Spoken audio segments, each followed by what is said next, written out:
Hello दोस्तों। यदि आप मध्य प्रदेश के किसी भी एग्ज़ाम की तैयारी कर रहे हैं तो यह वीडियो आपके लिए बहुत उपयोगी होने वाला है। हम इसमें 2 सेशन पहले कंप्लीट कर चुके थे। यदि आपने वो नहीं देखे तो आप पहले उनको भी देख लें। आज ये हमारा तीसरा सेशन है।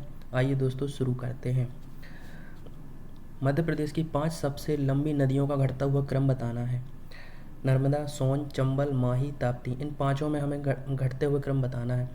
तो हमें पता है नर्मदा नदी की लंबाई 1312 किलोमीटर है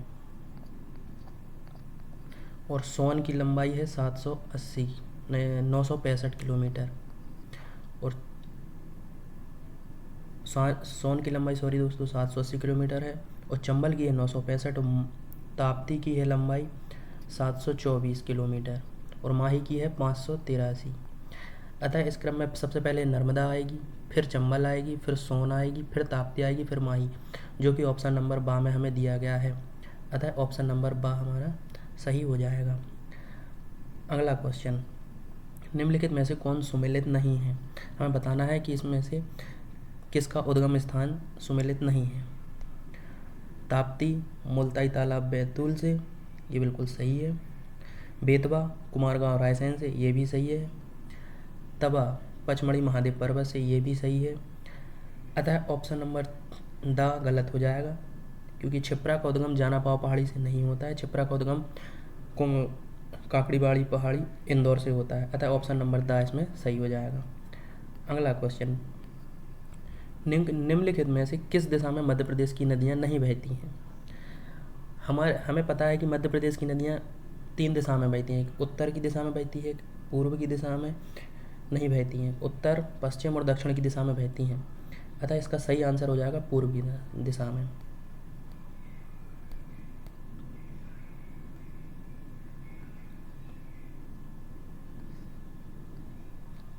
इसका सही आंसर हो जाएगा पूर्व की दिशा में बहती हैं।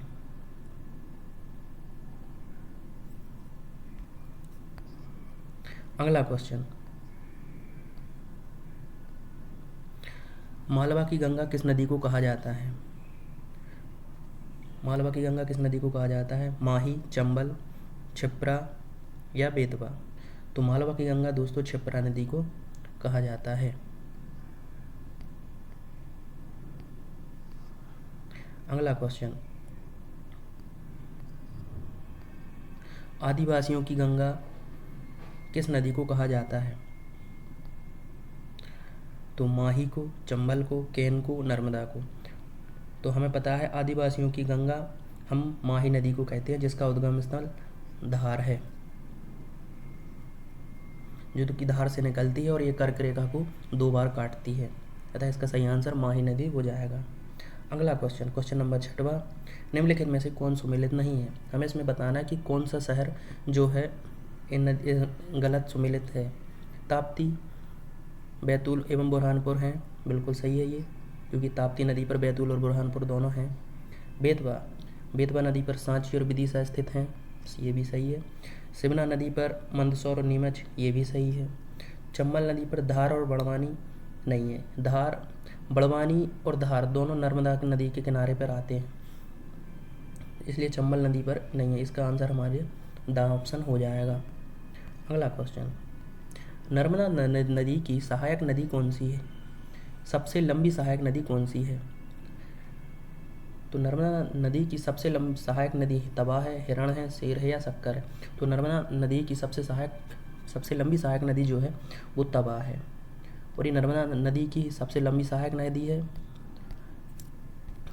साथ ही ये मध्य प्रदेश की भी सबसे लंबी सहायक नदी है। और आपको दोस्तों पता होगा भारत की सबसे लंबी सहायक नदी यमुना नदी मानी जाती है, जो कि गंगा की सहायक नदी है। चलिए अगला क्वेश्चन, कौन सा जलप्रपात नर्मदा नदी पर नहीं है। आ कपिल धारा, बा दर्दी, पाताल पानी, दुग्ध धारा। तो कपिल धारा है, दर्दी भी है, दुग्ध धारा भी है, अतः पाताल पानी इसका सही आंसर हो जाएगा, क्योंकि पाताल पानी जो है वो चंबल नदी पर है और ये इंदौर में स्थित है। अगला प्रश्न, निम्नलिखित में से गलत कथन चुनिए। केन नदी का उद्गम स्थल कैमूर की पहाड़ी से होता है। अगला, केन बेतवा लिंक परियोजना मध्य प्रदेश की पहली नदी जोड़ो परियोजना है। केन नदी का उद्गम नहीं, केन नदी का उपनाम विंध्याटवी भी है। तो दोस्तों ये पहला ऑप्शन तो बिल्कुल सही है, क्योंकि केन नदी का उद्गम कैमूर की पहाड़ी से होता है। केन बेतवा लिंक परियोजना मध्य प्रदेश की पहली लिंक परियोजना है, ये भी सही है। और केन नदी का उपनाम विंध्याटवी भी है, ये भी सही है। केन नदी को हम विंध्याटवी भी कहते हैं, मध्य प्रदेश की सबसे सुंदर नदी भी कहते हैं और द्रोणावती भी कहते हैं। इसलिए इनमें से कोई भी आंसर गलत नहीं आता है, ऑप्शन नंबर द हमारा सही हो जाएगा। अगला क्वेश्चन, मध्य प्रदेश का शोक किस नदी को कहा जाता है? मध्य प्रदेश का शोक किस नदी को कहा जाता है? आ सोन नदी को, नर्मदा नदी को, माही नदी को और जोहिला नदी को। तो इसका सही आंसर हो जाएगा सोन नदी को। दोस्तों मध्य प्रदेश का शोक हम सोन नदी को कहते हैं, क्योंकि इसके कारण हमारे पूर्वी इलाकों में भारी बाढ़ और तबाही होती है, इसलिए इसे मध्य प्रदेश का हम शोक कहते हैं। अगला क्वेश्चन, मध्य प्रदेश की किन दो नदियों का संगम स्थल प्राणहिता कहलाता है? दोस्तों प्राणहिता जो जहाँ पर दो नदियाँ मिलती हैं उस संगम को हम प्राणहिता कहते हैं। और वहाँ पे कौन सी दो नदियाँ मिलती हैं? नंबर आ पार्वती और काली सिंधु, नहीं ये गलत हो जाएगा। बेनगंगा और वर्धा, तो बेनगंगा और वर्धा जहाँ पर मिलती हैं उसको हम प्राणहिता कहते हैं। अतः ऑप्शन नंबर बा हमारा सही हो जाएगा, हमें आगे देखने की ज़रूरत नहीं है। अगला क्वेश्चन, वह नदी जो सिंहस्थ कुंभ मेलों का स्थल है, वह कौन सी नदी है जहाँ पर कुंभ मेले लगते हैं? तो ऑप्शन नंबर आ गंगा नदी, नर्मदा नदी, सिंधु नदी, क्षिप्रा नदी। यह हमें मध्य प्रदेश के संदर्भ में बताना है कि कहाँ पर इसमें लगता है। अतः हमारे यहाँ हमें याद है कि 2016 में उज्जैन में कुंभ का मेला लगा था, अतः इसका आंसर सही हो जाएगा। कुंभ का मेला क्षिप्रा नदी पर लगा था, हमें ये मध्य प्रदेश के संदर्भ में बताना था। अगला क्वेश्चन,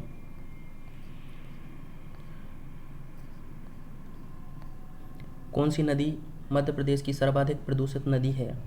ऑप्शन आ नर्मदा, बा चंबल, सा बेतवा और दा क्षिप्रा। तो इसका सही आंसर है दोस्तों बेतवा नदी, क्योंकि बेतवा नदी को हम प्रदूषण के आधार पर ही मध्य प्रदेश की गंगा कहते हैं, इसलिए सबसे ज़्यादा प्रदूषित नदी हमारी बेतवा है और इसके सांची, गुना ये सब इसके तट पर बसे हुए हैं। अगला क्वेश्चन, ताप्ती नदी की कुल लंबाई कितनी है? इसमें हमें बताना है कि ताप्ती नदी की कुल लंबाई कितनी है। 780 किलोमीटर, 965 किलोमीटर, 724 किलोमीटर, 420 किलोमीटर। यदि आपने दोस्तों ध्यान दिया हो तो मैंने पहले क्वेश्चन में सारी लंबाइयाँ बताई थी, उसमें ताप्ती नदी की लंबाई भी बताई थी, तो इसका सही आंसर हो जाएगा 724 किलोमीटर। अगला क्वेश्चन, माही नदी के लिए असत्य कथन चुनिए। माही नदी के लिए हमें असत्य कथन इसमें चुनना है। इसका उद्गम सरदारपुर धार से होता है। बा यह कर्क रेखा को दोनों बार मध्य प्रदेश में काटती है। सा यह मध्य प्रदेश, महाराष्ट्र एवं गुजरात से होकर बहती है। द इस पर जमनालाल बजाज बांध स्थित है। तो दोस्तों पहला तो सही है, क्योंकि इसका उद्गम स्थल धार ही है, सरदारपुर धार से निकलती है। यह कर्क रेखा को 2 बार मध्य प्रदेश में काटती है, ये दोस्तों गलत है, क्योंकि यह कर्क रेखा को एक बार राजस्थान में काटती है और एक बार गुजरात में काटती है। अगला क्वेश्चन, अगला ऑब्जेक्ट क्या कहता है कि यह मध्य प्रदेश, महाराष्ट्र एवं गुजरात से होकर बहती, तो ये भी गलत है दोस्तों, क्योंकि यह मध्य प्रदेश, गुजरात और राजस्थान से होकर बहती है। और द जमनालाल बजाज बांध इस पर स्थित है, हाँ तो ये सही है। अतः इसमें हमारे बा और सा गलत हैं, इसलिए ऑप्शन नंबर यहाँ पर हमारा बी सही हो जाएगा। दोस्तों मैंने बिल्कुल आपको बहुत अच्छे लेवल के क्वेश्चन तैयार किए हैं, हूबहू आपको एग्ज़ाम में ऐसे क्वेश्चन देखने को मिल सकते हैं। अगला क्वेश्चन, असत्य जोड़ी चुनिए। हमें इसमें नदी और उसकी सहायक नदी चुनना है, जो गलत है। चंबल नदी की पार्वती सहायक नदी है, हाँ है। सोन नदी की सहायक नदी जोहिला है, हाँ ये भी है। जोहिला रैन दोनों इसकी सहायक नदियाँ हैं। तवा की तेनवा सहायक नदी है, तवा की बिल्कुल तेनवा सहायक नदी है। अतः आंसर नंबर द हमारा गलत हो जाएगा, क्योंकि केन नदी की सहायक नदी धसान नहीं है, धसान बेतवा की सहायक नदी है, इसलिए हमारा आंसर द हो जाएगा। अगला क्वेश्चन, देश में सर्वाधिक नदियों वाला राज्य कौन सा है? मध्य प्रदेश, हिमाचल प्रदेश, महाराष्ट्र, राजस्थान। तो इसका आंसर सही हो जाएगा दोस्तों मध्य प्रदेश। मध्य प्रदेश में सबसे ज़्यादा नदियां हैं भारत में, और इसलिए हम इसे नदियों का मायका भी कहते हैं। अगला क्वेश्चन, बैनगंगा नदी पर कौन सा जलप्रपात है? गांगुलपारा जलप्रपात, मलधर जलप्रपात, रजत जलप्रपात। तो गांगुलधारा जलप्रपात बिल्कुल है, क्योंकि ये बालाघाट में बैनगंगा नदी पर स्थित है। मलधर जलप्रपात ये भी सही है, क्योंकि ये भी बालाघाट में बैनगंगा नदी पर स्थित है। रजत जलप्रपात जो कि पचमढ़ी में है, लेकिन ये बैनगंगा नदी पर नहीं है, ये है नर्मदा नदी पर। इसलिए हमारा आंसर द सही हो जाएगा, क्योंकि आ और बा दोनों आ जाएंगे। यदि वीडियो दोस्तों आपको अच्छा लगा हो तो इसे लाइक और सब्सक्राइब जरूर करें। धन्यवाद।